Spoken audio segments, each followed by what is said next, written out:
முந்தினம்ல பந்திக்கு சொல்லுங்க. ஏதாவது இந்த படத்தில் எங்களை மாதிரி யூடியூப் ரிவ்யூவர்ஸை சாட்டையால் அடிக்கிறீங்களா, சப்போர்ட் பண்ணுறீங்களா? அது ரெண்டுமே இருக்குது. அதாவது வந்துட்டு ரெண்டு பேருக்குமே ஈக்குவலாக தான் ஆனந்த் பண்ணியிருக்காங்க. ஆக்சுவலாக வந்துட்டு ஒரு ரிவ்யூவர்னால் எப்படி இருக்கணும் அப்படின்றதும் இந்த படத்தில் இருக்குது. அதே மாதிரி ஆஸ் ஏ ஒரு ப்ரொடியூசர் டிரெக்டர்னா அவங்க எப்படி இருக்கணும் அப்படின்றதும் இதில் இருக்குது. ரெண்டுமே இருக்குது இதில். கண்டிப்பாக ஒரு பட்சமாக இந்த படம் இருக்கவே இருக்காது. டைரக்டர் சார், கொஞ்சம் கூட மனசாட்சியே இல்லாம ஜோதிகா சூர்யா பாட்டை வந்து எப்படி டைரக்டர் யாஷிகா ஆனந்த் வச்சு எடுத்தீங்க? எங்க மேடம் இருக்கீங்க? இல்ல மேம், அவங்க யார் தெரியும்ல, பத்திரிகை உலகின் நயன்தாரா. Hello ma'am. மேம், இது வந்து ஜிவிஎம் சார் ஆல்ரெடி இன்டர்வியூவில் சொல்லியிருக்காங்க. எங்களுக்கு எங்கள் படத்தோட ப்ரீ ரிலீஸ் ஃபங்க்ஷன் முன்னாடி அவர் வேற ஒரு இன்டர்வியூவில் கூட சொல்லியிருக்காங்க. ஆக்சுவலாக ரொம்ப என்ஜாய் பண்ணி பண்ணார். இது வந்து ஸ்க்ரீன் பிளேக்குள்ள ஒரு சீக்வன்ஸ். இது ஆக்சுவலாக இது வெறும் காமெடிக்காக மட்டும் எடுக்கல. இது ஸ்க்ரீன் பிளேவாகவே இது தேவைப்படுது. ஸோ நாங்களே கொஞ்சம் ஹெசிடேட் பண்ணி தான் சார்கிட்ட கேட்டோம். பட் அவர் ரொம்ப ஸ்போர்ட்டிவாக இது பண்ணி தான் அவன் நல்லா இருக்கு இது அப்படின்னு சொல்லி பண்ணார். நீங்கள் தேட்டரில் பாருங்கள், பார்த்தீங்கன்னா உங்களுக்கு எதுக்காக பண்ணுன்றது ரிவீல் ஆகும் கண்டிப்பாக. Sir congratulations.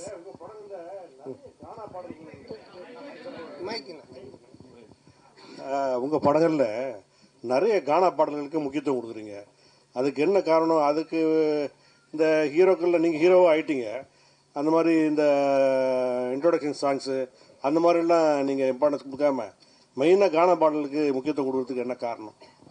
இல்லை, தம்பி டைரக்டரும் அதுக்கு ஒரு முக்கிய காரணம். இவர் வந்து ராயபுரம், ஆனால் சொந்த ஊர் திருநெல்வேலி. அதனால தான் பைல்வான் ரங்கநாதன் நடிக்க வச்சிருக்கான் படத்தில், அவங்க ஊருக்காரங்க அப்படின்னு சொல்லிட்டு. ஸோ அது மாதிரி அவங்க ராயபுரம். ஸோ இதுக்கு முன்னாடி நான் பண்ண கானா படம் பார்த்தீங்கன்னா ஜான்சன், அவன் வந்துட்டு வியாசார்பாடி. ஸோ இவங்க எல்லாருமே இன்புட்ஸ் கொடுக்கறதா, என்னோட இன்புட்ஸ்னு கிடையாது. ஸோ அவங்க என்ன சொல்கிறாங்களோ அதை நம்ம கேட்டு பண்ணுறது தானே. அந்த பாரிஸ் அதுதான் அதிலோட ஃபுல்லாக கானா படம். ஆமாம், அந்த டைரக்டர் வந்துட்டு வியாசார்பாடி. ஸோ இவர் ராயபுரம். இன்னும் நான் வந்துட்டு இது மின்ட்டு தாண்டவே இல்லை. சந்தானம் சார் ஒரு நிமிஷம். மணி சார், எப்போதுமே எல்லாருமே நிறைய வசூல் வரணும், திருப்பதியிலவே வந்து நம்ம வந்து சாமி கும்பிடணும் அப்படிம்பாங்க. இந்த படத்துல நீங்க திருப்பதி கோவிந்தாவை கிண்டல் பண்ணிருக்கீங்கன்னு சேலத்துல வந்து நிறைய வக்கீல்கள் வந்து புகார் கொடுத்துருக்காங்க. அந்த கோவிந்தா பாட்டு வந்து உண்மையிலேயே கடவுளை கிண்டல் பண்ணிருக்குதா? அவங்களுக்கு என்ன பதில்? அதானே, இல்லை அது வந்து கிண்டல் கிடையாது. அதாவது நிறைய பேர் நிறைய விஷயங்கள் சொல்லுவாங்க, ஓகேங்களா. இப்போ பார்க்குறவங்க எல்லாரும் அவங்களோட சஜஷன் சொல்லுவாங்க, இது சரியில்லை, அது மாற்றணும், இது பண்ணணுன்ட்டு. பட் அது எல்லாத்தையும் நம்ம எடுத்துக்க முடியாது, அப்படி வாழவும் முடியாது. கோர்ட் என்ன சொல்லுது, அப்புறம் சென்சார் சர்டிஃபிகேட், அவங்க சில ரூல்ஸ் அண்ட் ரெகுலேஷன்ஸ் வச்சுருக்காங்க. அவங்க சொல்கிறது மட்டும்தான் தமிழ் சினிமாவில் பண்ண முடியும். ஒரு கோர்ட் சொல்கிறதா நம்ம செய்ய முடியும். போகிறவங்க வரவங்க சொல்கிறதெல்லாம் நம்ம கேட்டு எதுவும் செய்ய முடியாது. ஆமாம், சென்சாரில் வந்து அவங்க பார்த்துட்டு என்ன கரெக்ஷனாக சொல்லியிருக்காங்க, அதையும் நாங்கள் பண்ணியிருக்கோம். ஸோ அதனால் கரெக்டான ஒரு விஷயம்னா அது ஒன்று சட்டம், கோர்ட், இல்லைன்னா சினிமாவுக்கு சென்சார். இதை தவிர ஒரு போகிறவங்க வரவங்கலாம் சொல்கிறாங்க, நம்ம என்ன பண்ண முடியும்? அது அவங்களுடைய கருத்து. சந்தானம். ஆமாம், அதில் நீங்கள் இப்போ பார்த்தீங்க அந்த பாட்டில் வந்துட்டு அந்த பாட்டு வரும், நடுவில் இவனோட கேரக்டரை பற்றி வரும். ஆனால் இதுக்கும் அந்த பாட்டுக்கும் சம்மந்தம் இருக்காது. இப்போ நம்ம பெருமாளை பற்றியோ இல்லை கோவிந்தாவை பற்றியோ நம்ம கிண்டலாக பண்ணி தான் சொல்லலாம். அது எனக்கு வந்து நான் வந்து திருப்பதிக்கு போய் இப்போ இந்த ரிலீஸ் பண்ணி கூட நாங்கள் போகிறோம். நாங்கள் வந்து வருஷம் எல்லா படத்துக்குமே நானும் ஆனந்தம் கீழே இருந்து மேலே நடந்தே போவோம். இப்போ இந்த தடவையும் போகிறோம். நான் பெருமாளுடைய பக்தர், எனக்கு பெருமாள் ரிலீஸ் பண்ணி நான் போய் வேண்டிப்பேன். அவருடைய பாட்டு ஃபஸ்ட்டு வரணுன்றது என்னுடைய ஒரு ஆசையாக இருந்துச்சு. அதை தான் நம்ம வச்சுருக்கோமே தவிர. ரெண்டாவது, உங்களுக்கு தெரியும் நான் வந்துட்டு கடவுள் நம்பிக்கை உடையவன். இன்னைக்கு டிஷர்ட் கருப்பு போட்டுக்கிறனால கேட்குறீங்களா? ஸோ அதனால் நான் வந்து கடவுளை கிண்டல் பண்ணியோ கடவுள் இது பண்ணலாம் இது பண்ணவே மாட்டேன். அது உங்கள் எல்லாருக்குமே தெரிஞ்ச விஷயம். அதனால் அது வந்து என்னுடைய மன திருப்திக்காக வச்சது. அதுவும் சரியான முறையில் இருக்குது. சந்தானம் சார் சந்தானம், நீங்கள் தமிழ் படைப்பாளி, பாட்டாளி, நல்ல தமிழ் பேர் வச்சிருக்கலாமே. இதுக்கான ஆக்சுவலாக வந்துட்டு இது தில்லுக்கு துட்டு 1லேருந்து ஆரம்பித்த சீக்வல்னு. இது தில்லுக்கு துட்டு 1, தில்லுக்கு துட்டு 2, அதுக்கப்புறம் டிடி ரிட்டர்ன்ஸ். ஸோ இப்படி எல்லாமே அதில் வந்ததுனால அதனுடைய சாயல் இருந்தால் ஈஸியாக ஆடியன்ஸ் கொஞ்சம் ரீச் ஆகும் அப்படின்றதுக்காக தானே தவிர, இல்லைன்னா நீங்கள் சொன்ன மாதிரி இப்போ நம்ம நல்ல ஒரு தமிழ் பேர் இதுக்கப்புறம் வைக்கலான்னு. சந்தானம் சார், இங்கே சொல்லுங்க. இப்போ ஒரு வாரமா வந்து எல்லையில் வந்து பதற்றம் இருக்கு, எதிர்பாராத பல நிகழ்வுகள் நடந்திருக்கு. இந்த நிகழ்வுகளால சில படங்கள் ரிலீஸ் ஆன படங்களை வந்து நிறுத்திட்டு புஷ் டேட்ஸ் ஆல்சோ. பலர் வந்து ரிலீஸ் பண்ணலான்றதை வந்து புஷ் பண்றதுக்கான முயற்சியும் எடுத்திருக்காங்க. உங்களுக்கு அந்த மாதிரி ஏதாவது அன்சர்டனிட்டிஸ் இருந்ததா? போன வாரம் ஏதாவது மாற்றுதல் பிளான் பண்ணியிருந்தீங்களா? என்ன? ஆமா, நிச்சயமா இருந்துச்சு. அது நான் ப்ரொடியூசர் ஆர்யாட்டையும் நான் வந்து டிஸ்கஸ் பண்ணோம். ஆர்யாவும் பேசிட்டு இருந்தாங்க. ஆனால் அதுக்கப்புறம் அது நல்ல முறையில் கடவுள் அருளால் சுமூகமாக அது இப்போ முடிஞ்சு ட்ரம்ப் அந்த ஒரு ட்வீட் பண்ணதுக்கு அப்புறமா அவர் சொன்னதுக்கு அப்புறமா இப்போ சால்வ் ஆனதுனால சரி ஓகே அகைன் நம்ம வந்துட்டு ப்ரொசீட் பண்ணலாம் அப்படின்ற ஸ்டெப் தான் எடுத்திருக்கோம். மேபி பதட்டமாக இருக்குது, இன்னும் மோசமாக போயிட்டு இருக்குன்னா நிச்சயமாக நாங்களும் அதை இது எல்லாத்தையுமே ஸ்டாப் பண்ணலான்னு அவர்கிட்டே சொன்னோம். நிக்கில் முருகன்கிட்டே நாங்கள் என்ன சொன்னோம்னா, இல்லை சார் நம்ம ப்ரெஸ் இதெல்லாம் ஸ்டாப் பண்ணிடலாமல் இன்னும் அப்புறம் மார்னிங் அந்த ஒரு நியூஸ் பார்த்துட்டு தான் அதுக்கப்புறம் சரி நம்ம ப்ரொசீட் பண்ணலான்னு பண்ணோம். சார் ஒரு நிமிஷம் கார்த்தி ஒரு நிமிஷம். அவங்க கேட்டுட்டு இருக்காங்க, அது பதில் சொல்லி முடியட்டும், அப்புறம் நீங்க கேளுங்க. மைக் வாங்கிட்டு கேளுங்க, கொஞ்சம் வெயிட் பண்ணுங்க கார்த்தி. இல்ல அவங்க கேட்டுட்டு இருக்காங்க. இல்ல ஒரு நிமிஷம், அவங்க மைக்ல கேளுங்க. அவங்களை கேட்க வேணாம்னு சொல்ல. ஒரு நிமிஷம் பாலா, கேட்க வேணாம்னு சொல்லல. அவங்க வந்து வீடியோ ரெக்கார்ட் பண்ணுன்றாங்க. அதுக்குதான் மைக் ஒருத்தர் கொடுத்தது. பந்திக்கு முந்திக்கணும்னு நீங்க தான் ஃபர்ஸ்ட் மைக் வாங்குனீங்க. இப்ப மைக் அவங்க கேட்க போறாங்க. அவங்க கேட்டு முடிச்சு கேட்க போறாங்க. உங்களுக்கு ஒரு நிமிஷம். அப்ப மைக் கேளுங்க, மைக் வாங்கிட்டு கேளுங்க. அப்ப மைக் வாங்கிட்டு கேளுங்க. நீங்க என்ன கேளுங்க, அவங்களுக்கு கேட்க கூடாது, என்ன கேட்கணும். நீங்க என்ன கேளுங்க, மைக் என்ன கேளுங்க, நான் கொடுக்குறேன் உங்களுக்கு. கேளுங்க. இல்ல கேளுங்க, கேட்க வேணாம்னு சொல்லவே இல்லையே. மைக்க வாங்கிட்டு கேளுங்கன்ற அவ்வளவுதான். 31 வருஷமா உங்களோட சேர்ந்து பத்திரிகையாளனா இருக்கேன். கேள்வி கேட்க நீங்க கத்து தரீங்களா? நான் கத்து கொடுக்கலங்க, கேள்வி கேளுங்க, மைக்க வாங்கிட்டு கேளுங்கன்றோம். சார் கார்த்தி சார் நீங்க வாங்க கேளுங்க. இதுக்கு ரிலேட்டடா நம்மட்ட கேட்டா நான் தான் அதான் கேளுங்க விடுங்க சொல்லுங்க. அந்த மிலிட்டரி வீரர்களுக்கு நன்றி தெரிவிக்கிற விதமா தான் 2 பேரும் மிலிட்டரி கெட்டப்ல வந்திருக்கீங்களா? அவர் எவ்வளவு காமெடியா ஜாலியா கேட்கிறாரு. இல்ல ஆக்சுவலா வந்து அவர் அந்த படம் அந்த மாதிரி அது என்னன்னு தெரியல எனக்கு, அவர் வச்சிட்டு இருக்காரு. நான் இந்த படத்தோட கண்டினியூஷனுக்காக அந்த மாதிரி கட் பண்ணிருக்கேன். சார் கேமியோ ரோல் யாரும் பண்றீங்களா? இல்ல இப்போதைக்கு அந்த ஐடியா இல்ல. அப்படியே இருந்தாலும் இப்ப சொல்ல மாட்டோம் இல்லைங்களா? இல்ல இந்த படத்துல யாரும் இருக்காங்களா? இந்த படத்துல அதான் அது இப்ப சொல்ல முடியாது. அப்படியே இருந்தாலும் ஏன்னா படத்துல ஒரு சர்ப்ரைஸ் எலிமெண்ட் தானே அது இருக்கும். ஆனா அப்படின்னு எதுவும் இல்ல. அப்படி இருந்தாலும் சொல்ல மாட்டோம். டைரக்டர் சார், இன்னொரு மைக் கொடுமா. போஸ்டர்ல ஹீரோயினையும் கஸ்தூரி மேடத்தையும் காணாம என்ன காரணம்? இன்னைக்கு இது நிறைய போஸ்டர் டிசைன்ஸ் பண்ணோம் சார். ஸோ இதுல இன்னைக்கு 15th வந்துடும் சார் கஸ்தூரி மேடம் போஸ்டர். அவரு பிரச்சனை அவருக்கு. டைரக்டர் அண்ட் சந்தானம் சார், இந்த படத்தில் வந்து பார்த்தீங்கன்னா போகிற போக்கில் நெல்சன் சாரியும் கலாச்சிட்டாரு.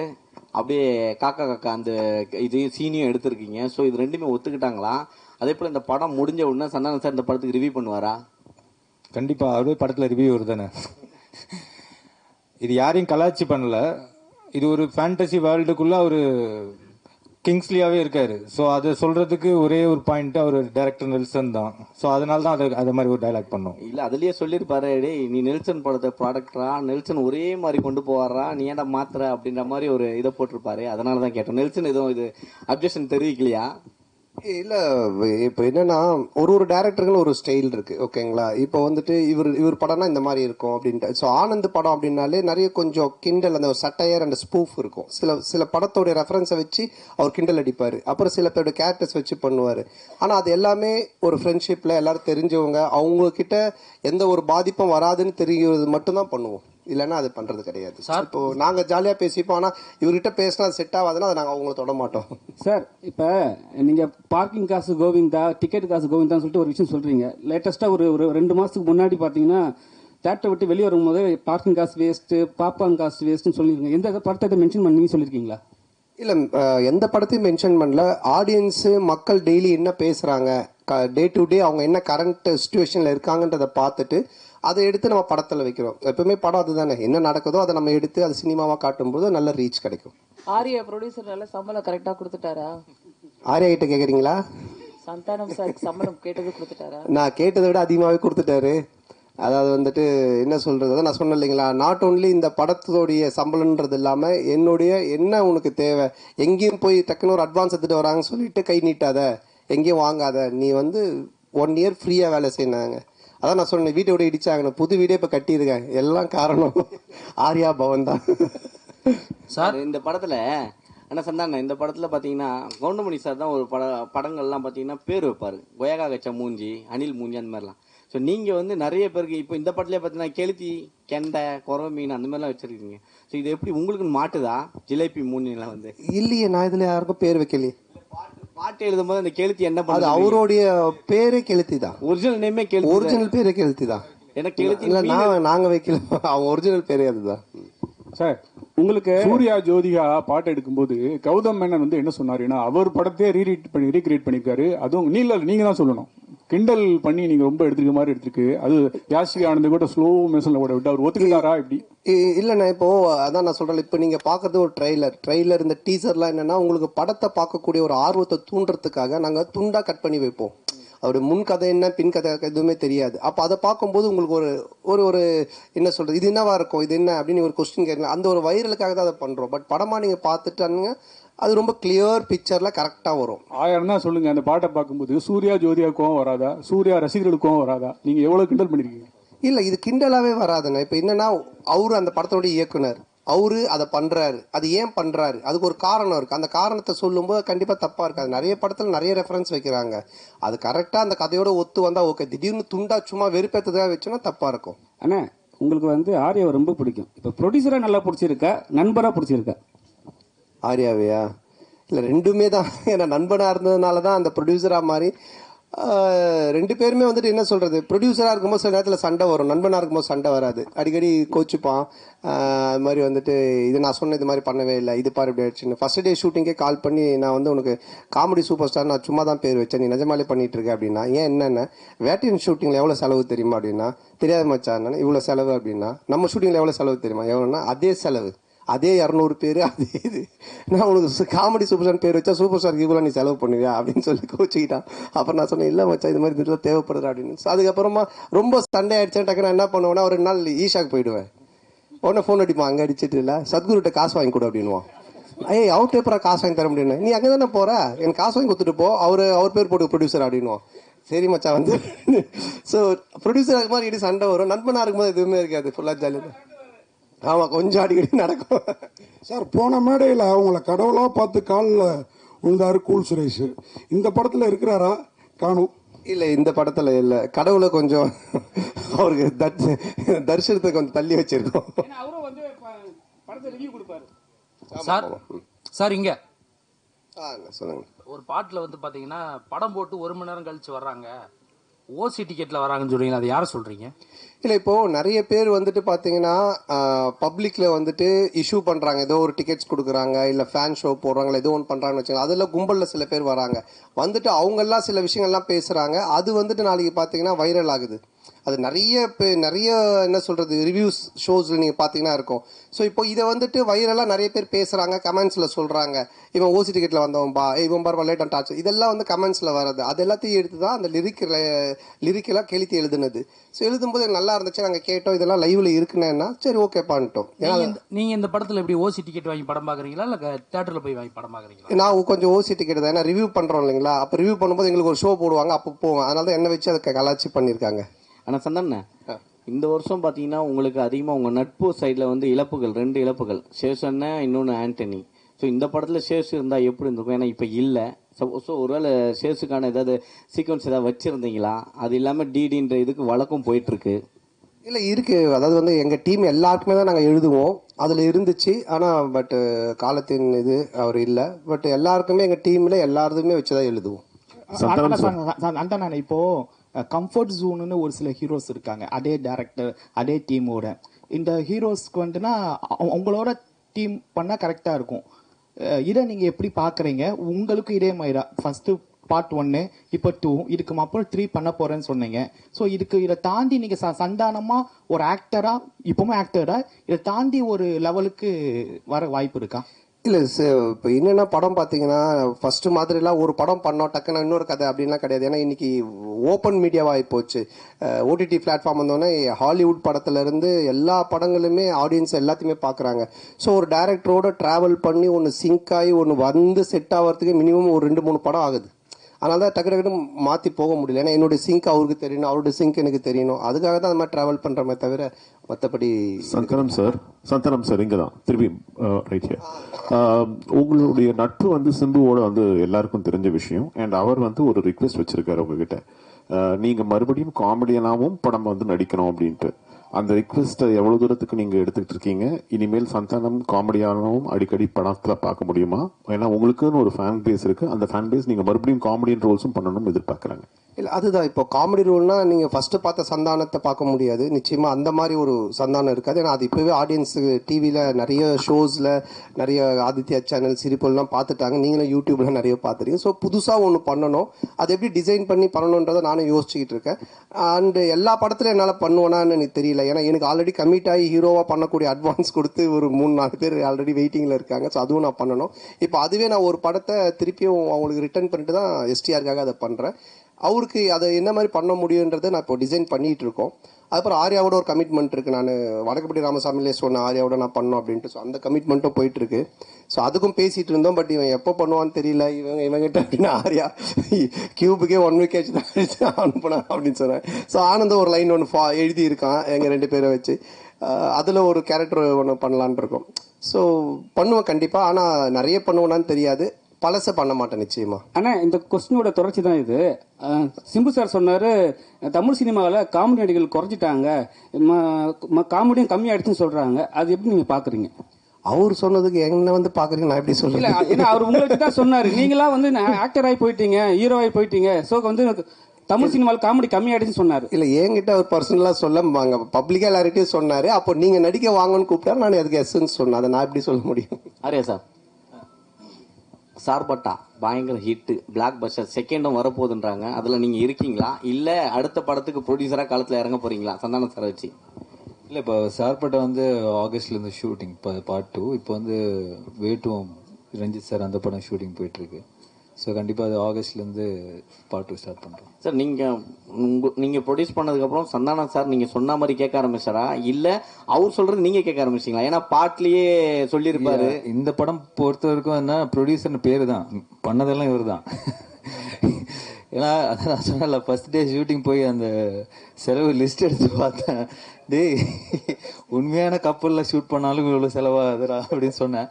பட் நான் அதாவது சொன்ன மாதிரி இந்த படம் அப்படி எடுத்திருந்தா தான், இப்போ நீங்கள் அந்த குவாலிட்டியாக எடுத்திருந்தா தான் அது அதோட அவுட்புட்டு அது தேவைப்படுது. பட் அது வந்து எவ்வளோ பெஸ்ட்டாக, எவ்வளோ எஃபிஷியண்ட்டாக ப்ரொடக்ஷன் சைட்லேருந்து எவ்வளோ கம்மியாக நம்ம பண்ண முடியுமோ, அது வந்து கம்மின்னா வேஸ்டேஜ் இல்லாமல் எங்களோட எக்ஸ்பீரியன்ஸ் டீமை வச்சு அது மேக்ஸிமம் வேஸ்டேஜ் கட் பண்ணி அது பெஸ்ட்டாக பண்ண முடிய அளவுக்கு பண்ணியிருக்கோம். பட் எதுவுமே நான் கண்ட்ரோல் பண்ணது, நான் ஒன்று தான் அவர்கிட்ட சொன்னேன், எது தேவையோ பண்ணு, கண்டிப்பாக பண்ணாமல் இருக்காத. ஸோ அப்படி தான் இது பண்ணது. பட் ஃபுல்லாக பண்ணது அவர் தான். சந்தானம் சார், நீங்கள் காமெடி வெளிப்படத்தில் பண்ண மாட்டேன் அப்படின்னீங்க, சிம்புவோட நட்புக்காக இப்போ காமெடி போடுவீங்க. அதுமாரி பழைய ப்ரெஸ் மீட்டில் சொன்னீங்க நான் வந்து அரசியல் பக்கமே போக மாட்டேன் அப்படின்னு. இப்போ உங்கள் நண்பர் உதயநிதி சார் வந்து பார்த்தாவா எனக்கு ஹெல்ப் பண்ணு அப்படின்னு அடுத்த மே மாதம் கூப்பிட்டாருன்னா சிம்பு மாதிரி அந்த கொள்கையை மாற்றி ஏதாவது பிரச்சாரத்துக்காவது போகிறதுக்கு ஐடியா இருக்கா? சரி, அரசியலை பொறுத்த வரைக்கும் சார், யார் கூப்பிட்டாலும் யார் இது பண்ணாலுமே ஒரு விஷயம் தான் நான் வந்து தெளிவாக சொல்கிறது என்னென்னா, நீங்கள் உழைச்சா உங்களுக்கு சாப்பாடு, நான் உழைச்சா எனக்கு சாப்பாடு, இதை தவிர வேறு எதுவுமே கிடையாது. பட் நட்பு ரீதியாக சில விஷயங்கள் இருக்குது, இதெல்லாம் பண்ண முடியும், இதெல்லாம் பண்ண முடியாது. இப்போ நான் சிம்பு சார் எஸ்டிஆரில் என்ன கூப்பிட்டாலும் இப்போ அவர் வந்து சந்தானத்துக்கு கம்ஃபர்டபுளாக என்ன காமெடி பண்ண முடியும், அவருக்கு என்ன செய்ய முடியும் கேரக்டரா அப்படின்ற அந்த ஃப்ரீடம் எனக்கு கொடுத்துருக்காரு. அதையே அதையே பண்ணணும் அப்படின்னு அவர் எனக்கு ஃபோர்ஸ் பண்ணல, இல்லை அந்த மாதிரி ஒன்று சொல்லலை. அது மாதிரி உதய சார் கூப்பிட்டாலும் அதுக்குன்னு சில எனக்கு இந்த கம்ஃபர்டபுள் ஓகே, இதை நான் பண்ண முடியும், நான் வந்து சொல்ல முடியும், இதெல்லாம் எனக்கு ஓகேன்னா நான் நிச்சயமாக போய் பண்ணுவேன். சார் சந்தானம் சார், அடுத்த வாரம் பார்த்தீங்கன்னா நீங்கள் நடித்த படம், சூரி நடித்த படம், யோகி பாபு நடித்த படம், உங்களுக்குள்ளாரே ஒரு போட்டி வந்துடுச்சு. அது எப்படி பார்க்க? ஏன் மற்ற இன்னொருத்தர் விட்டுட்டீங்களே, டாம் க்ரூஸ், மிஷன் இம்பாசிபிள், அவரையும் சேர்த்துக்குங்க. ஏன் ஹாலிவுட்ல விட்டுட்டீங்க? அப்புறம் ஃபைனல் டெஸ்டினேஷன், அந்த ஹீரோ பேர் என்ன, ஹீரோயின் பேர் என்ன, பேர் தெரியல, அவங்களே சேர்த்துங்க. 5 பேர். தமிழ்நாட்டை விட்டு தான், அதனால தெரியல. ஸோ அதனால எல்லாரையும் சேர்த்துங்க, மொத்தமாக எல்லாரும் காம்படிஷன்னால எத்தனை படம் வந்தாலும் ஓடும் சார், நல்லா இருந்துச்சுன்னா. சார் ஆர்யா சார், நீங்கள் இதில் ப்ரொடியூசராக மட்டும் ரோல் பண்ணுறீங்களா, இல்லை ஏதாவது ஒரு சின்ன கேமியோ ரோல்? இல்லை சார், ஒன்லி ப்ரொடியூசர் ரோல் மட்டும்தான். ஆனால் சந்தானண்ணே, என்னதான் படம் கஷ்டப்பட்டு எடுத்தாலும் ரிவ்யூவர் வந்துட்டு முதல் நாளே கிளியும் கிழிச்சு தொங்க விடுவாங்க. இதை எப்படி பாக்குறீங்க? ஏன்னா ரொம்ப கஷ்டப்பட்டு தான் எடுக்கிறோம் எல்லாருமே. ஸோ ஏதாவது மிஸ்டேக் வரும். இல்லை, அதை பார்க்கறத விட உங்க 2 பேர் தான் நான் பார்க்குறேன். மாற்றி ஏதாவது ஒரு பிரச்சனை பண்ணுன்ட்டு இந்த நிக்கலி போய் இந்த நிக்கலி 2 பேர் பண்ணுறத நான் நல்லா பார்த்துட்டு இருக்கேன்.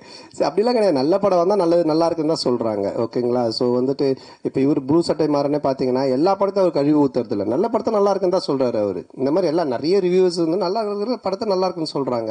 அதனால் இது நல்லா இருந்துச்சுன்னா நல்லா இருக்குன்னு சொல்ல போகிறாங்க, அவ்வளோதான். தப்பு இருந்துச்சுன்னா நாங்கள் பார்த்துட்டு இது தப்பாக இருந்தால் உண்மையிலேயே நாங்கள் திருத்திக்க பார்ப்போம். தப்பு இல்லைன்னா அவர் அவர் ஏதோ சொல்கிறான்னு சொல்லிட்டு போவோம், அவ்வளோதான். ஆனந்த் சார், தொடர்ந்து சந்தான சாருக்கே ஸ்கிரிப்ட் பண்ணிட்டு வந்துருக்கீங்க செகண்டு. அடுத்ததும் சந்தான சாருக்கே தான் லைன் சொல்லியிருக்கீங்கன்னு சொல்கிறாங்க. அடுத்து வெளியே வரதுக்கான வாய்ப்பு இருக்குமா? வேற ஹீரோக்களுக்கு பண்ணுறதுக்கான வாய்ப்புகள்? இல்லை, கண்டிப்பாக பண்ணணும். அப்படிதான். அதுதான் ஃபஸ்ட்டு ஆர்யா சார் வச்சு ஒரு ரிஹர்சல் பார்க்கலாம். இல்லை, ஆர்யா சாருக்கு சொன்னாங்க முன்னாடியே லைன் தான் சொல்லு, ரெடி பண்ணி சொல்லு அப்படின்னாங்க. ஸோ கண்டிப்பாக இது முடிஞ்சோன்னா அடுத்து சாருக்கு தான். சந்தானம் சார், இந்த படத்துல கஸ்தூரிக்கு வந்து நீங்க பையனா நடிக்கீங்க, அவங்க அம்மாவா நடிக்காங்கன்னு ஒரே பேச்சா இருக்கு. அது எப்படி யோசிச்சு பார்த்தீங்க? கஸ்தூரி அம்மாவா? செட்டில் நீங்க அம்மா அம்மா அப்படின்னு கூப்பிடும்போது அவங்க ஃபீலிங் எப்படி இருந்தது? கஸ்தூரி மேடம் சார் கேட்க சொன்னாரா? நான் கேட்டால் வந்து ஏதாவது சொல்றாங்க, நீ கேளு. இல்லை, அதான் நீங்கள் இது படம் பார்த்தீங்கன்னா தெரியும். ஏன்னா வந்துட்டு அவங்களுடைய என்ன சொல்கிறது, அவங்கள வந்து அம்மாவாக கூப்பிட்டு அவங்கள வந்து பண்ண வைக்கணுன்றது எங்களுடைய வந்துட்டு மோட்டிவேஷனே கிடையாது. ஏன்னா இப்போ எனக்கு ஒரு அம்மானா அவங்களுக்கு ஒரு ஏஜ் குரூப் இருக்குது, அதை கூப்பிட்டு தான் பண்ணுவோம். பட் இது ஒரு ரீசன் இருக்குது கதையில் அப்படின்றது தான் நாங்கள் எக்ஸ்பிளைன் பண்ணோம். அதை கேட்டுட்டு அவங்களுக்கு ரொம்ப பிடிச்சி போச்சு. ஸோ அதனால தான் அவங்க அதை பண்ணாங்க. நீங்கள் படம் பார்க்கும்போது நீங்கள் கண்டிப்பாக கஸ்தூரி மேடமோட ஃபேனாக தான் இருப்பீங்க. அதனால் வந்துட்டு நிச்சயமாக அவங்களுக்காக 2 தடவை பார்ப்பீங்க. டேரக்டர் சார், அது மாதிரி அன்னைக்கு சந்தானம் சார் அந்த ஆடியோ ரிலீஸில் பேசுகிறப்போ அவருக்கு புக் காமெடி இருக்குது, மொட்டராஜனுக்கு எலி காமெடி இருக்குது அப்படின்னு. சந்தானம் சாருக்கு என்னெல்லாம் காமெடி இருக்குது படத்தில்? சந்தானம் சார் தான் இந்த காமெடியோட ஃப்ளோவே டேக் ஓவர் பண்ணுறவர். டோட்டலாக உங்களுக்கு ஓப்பனிங் படம் ஆரம்பித்ததுலேருந்து இந்த படத்தில் தான் சொன்னேன், ஓஜி சாண்டா ரிட்டர்ன்ஸ்ன்ற மாதிரி. ஏன்னா ஓவரால் இந்த படத்தையே கேரி ஓவர் பண்ணுறது சந்தானம் சார் தான். அவரோட ஸ்க்ரீன் ப்ரெசன்ஸ்லேருந்து அவரோட லுக்கு, அவரோட பாடி லாங்குவேஜ் ரொம்ப ஃப்ரெஷ்ஷாக இருக்கும். உங்களுக்கு பார்க்கும் போது ஆடியன்ஸ்க்கும் சரி, எனக்கு அதான் எப்பயுமே சொல்லுவேன், எனக்கு ரொம்ப பிடிச்சது பார்த்தா காட்டுப்பூச்சி அந்த மாதிரி கேரக்டர்ஸ் பண்ணணுன்னு. ஸோ அதை பிரேக் பண்ணுவான் இந்த கிசா 47. கண்டிப்பாக என்ஜாய் பண்ணுவீங்க சார். சந்தானம் சார், இந்த டிடி பிரச்சனை உங்களை விட்டு போகவே மாட்டுது. இந்த டிடி பிரச்சனைக்கு ஏதாவது தீர்வு இருக்கா? ஏன்னா உங்களுக்குள்ளேயே தான் நடந்துட்டு இருக்குன்னு ஒரு வார் போயிட்டு இருக்கு அப்படின்றாங்க. இல்லை, அது வந்துட்டு என்ன சொல்கிறது, ஒரு படம் ரிலீஸ் ஆகும்போது இப்போ பல பிரச்சனைகள் வரும். இப்போ அண்ணன் கேட்டாங்க தெரியல, சாங்கை பற்றி, டிடியை பற்றி வரும், அதை பற்றி வரும், போஸ்டரை பற்றி வரும். இது வந்து யூஸ்வலாக சினிமா நம்ம பண்ணும்போது எல்லாமே வரும். பட் ஒன்று தான், எதுவுமே சட்ட ரீதியாக கோர்ட் மூலமாக ஒரு விஷயம் ஆனால் மட்டும்தான் அது பிரச்சனை. இல்லைன்னா மற்றெல்லாம் சும்மா வாய் பேச்சு. இப்போ நீங்கள் கூட 10 வார்த்தை கேட்கலாம். ஏன்னா நீங்களும் பிளாக் டிஷர்ட், நானும் பிளாக் டிஷர்ட், எது என்ன மாதிரி போட்டுங்க கூட கேட்கலாம். பார்த்தீங்களா, கைட்டிட்டு வெறும் உடம்புடைய போக முடியும் நீங்கள் வீட்டுக்கு. ஸோ அந்த மாதிரி தான் அது. சட்ட ரீதியாக என்னவோ அதுக்கு பதில் தான் ஆன்சர் சொல்ல முடியும். வேறு ஏதாவது கொஸ்டின்? அனைவருக்கும் நன்றி, வணக்கம். நன்றி, ரொம்ப நன்றி. படத்தை வந்து பாருங்க, தொடர்ந்து சப்போர்ட் பண்ணியிருக்கீங்க. இந்த படத்தையும் கொஞ்சம் சப்போர்ட் ஆஃப் பண்ணிட்டீங்களா இருக்கா? இதெல்லாம் கொஞ்சம் படத்தை சப்போர்ட் பண்ணுங்க. நன்றி, தேங்க்யூ.